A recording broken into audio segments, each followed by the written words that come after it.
Welcome to the post-match press conference. Coach, congratulations on the win.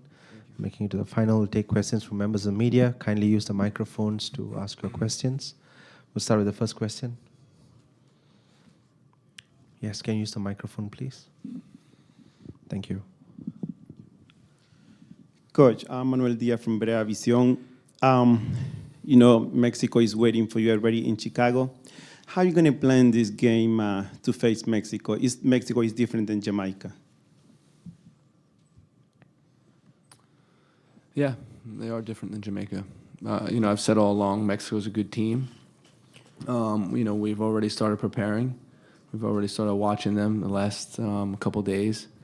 And, I think it's a good team, quality players. I think good team concept, a lot of intensity that they play with, and they can hurt teams. Having said that, they're also vulnerable, and we'll plan to be able to hurt them as well.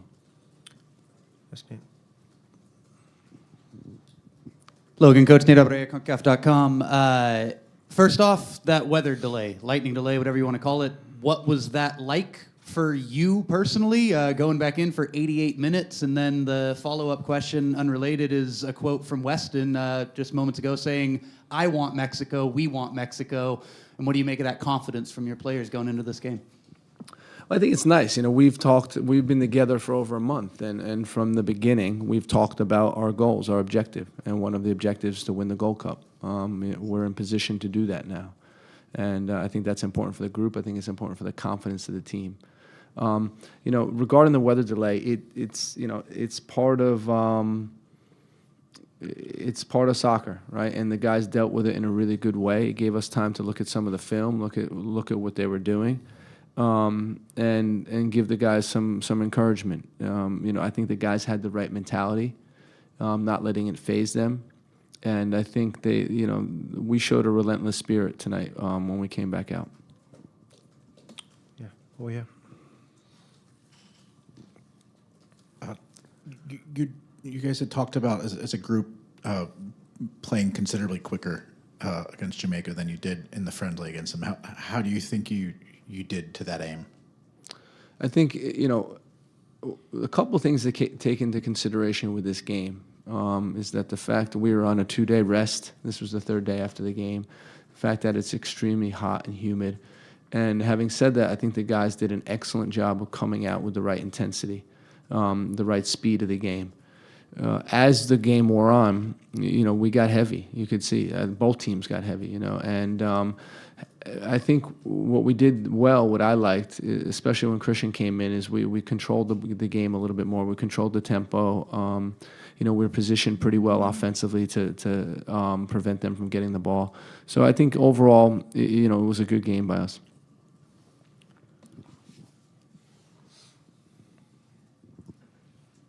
Greg, coming into the tournament, talking about the makeup of the squad, you talk about the importance of having those young stars and the veterans, having that mix. And tonight was kind of a good example of why you need both. When you look at Christian and Weston, the way they took control of things, and you look at Josie and Michael and the poise they brought, what would you think of how the young guys took the game by the neck and how the veterans helped bring the poise? Yeah, I think we should add a couple more names to those lists, right? We think about Reggie Cannon, playing in the second game in the tournament in the semifinal, not really phased. Played a good game. You look at Zach Steffen, again, conceded his first goal of the tournament late in the game today. Who's had an outstanding tournament.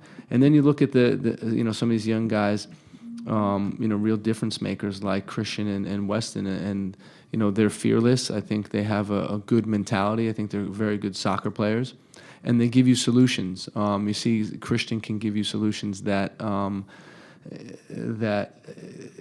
he's in moments that you think it's very difficult to navigate out of it, and he finds a way. So that's a great quality of his. And then when you start talking about the veterans, we should expand on that list as well and talk about Omar Gonzalez, what he's meant to the whole group this trip. Talk about Tim Ream, his performance today. I thought was very good. And then Michael and Josie, know what this is about, have been in this tournament many times before, and both led by example. Jeff.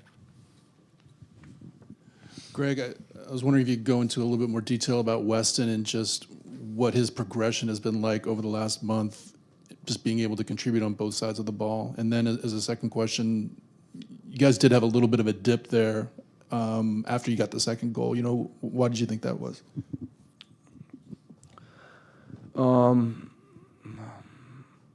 So Weston, what I'd say is an outstanding player. He's a real talent. What we're working on with him is the positional play. We're working on the smaller movements, the detail of positioning in the way we play. But what he brings us, what he's teaching us, is this just raw ability. He made a couple really good runs in the penalty box. You know, he's another guy that can solve things, you know, by dribbling alone with his physicality and his ball control. So it's been a pleasure to work with him, and you know, it's, you know, one of the players that, as a coach, you can learn from as well.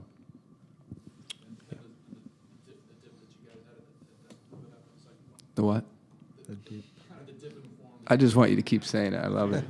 I love it. Just let's focus on that. Right? So, you know, what I'd say is that, in my opinion, we lost a little bit of our legs, and we needed to. What I think is we're developing our transitions way too quickly. We didn't secure the ball, and we were going for, I think, the knockout punch too quickly. We had an opportunity with Josies to make the 3-0, which would have been nice, but we didn't get it.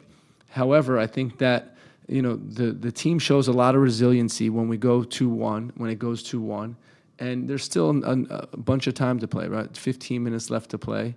And now we have to find out what this group is about. Now we have to find out, okay, are we going to concede the second one, or are we going to score the third one? And that was a pivotal moment for me. I'm really disappointed that we conceded a goal in this tournament, but it's a learning moment, and something that, looking back on it now, you know, I'm glad we did, because the guys had to dig deep. Greg, I wonder what you made of Josies' performance tonight, and then as far as the phase of the match that he came out in, was it just managing his minutes, or was there something else that went into that? No, just managing his minutes. You know, Josie gave a great effort. He helped the team in a number of ways. You know, especially early on in the game was fantastic. I thought, you know, he could have, if we had some more accurate crossing, I think he could have got a couple goals himself. But good move on the first goal to draw the defender out and make space for Weston. You know, Josie's a quality striker, and it's great to have him in the group. Go ahead. Greg, after such a lengthy delay, you know, and you never know what the kind of energy level is going to be when you have so much of the crowd stay behind and still stay into the game. Does that kind of help the players kind of ease back into what the pace and the intensity of the actual game is going to be? You know, I think if I had to be critical of one aspect of the game, I didn't think we came out of the break with the same intensity, and it's difficult to recreate that the way we started, because we started really sharp. You know, so I'd say we're critical of that. You know, the fans, when I was coming back out, I was just picturing, you know, what the stadium was going to look like, and I was really surprised how everyone hung around. You know, a lot of credit to the fans. You know, they really helped us get through it. You know, I've been in situations before we have weather delays. You come out and the stadium's empty, and you know, then it's a difficult. You know. I think it's difficult to bring that same energy, but the fans were amazing. You know, Nashville is a great city to play soccer in. Yeah, the lady over there. Coach, Caro Padrón from ESPN Deportes. Do you think you play your best soccer tonight of the competition?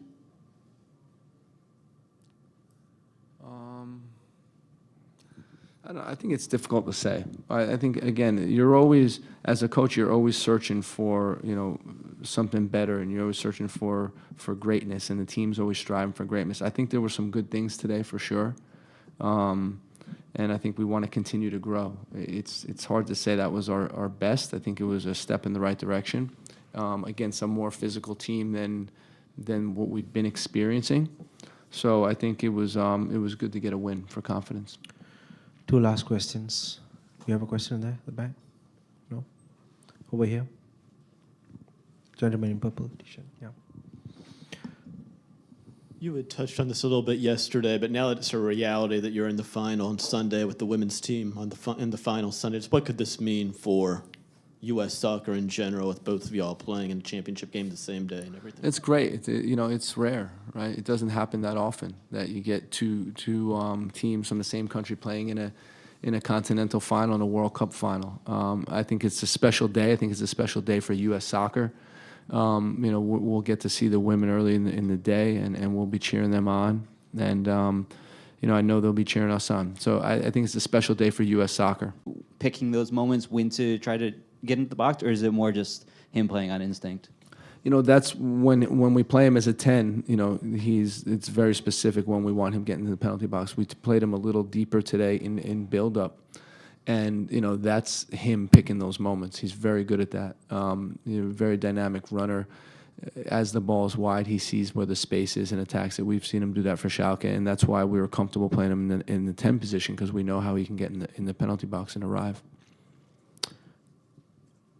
Okay, one last question. Yes. Since my last press conference, I'll give you a chance. Greg, You don't get the final?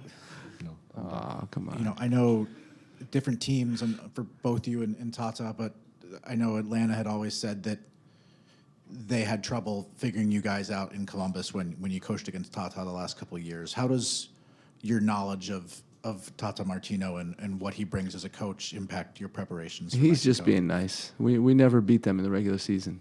So I don't know what he's talking about. Members of media, we have come to the end of the conference. Thank you very much. Thank you, Coach.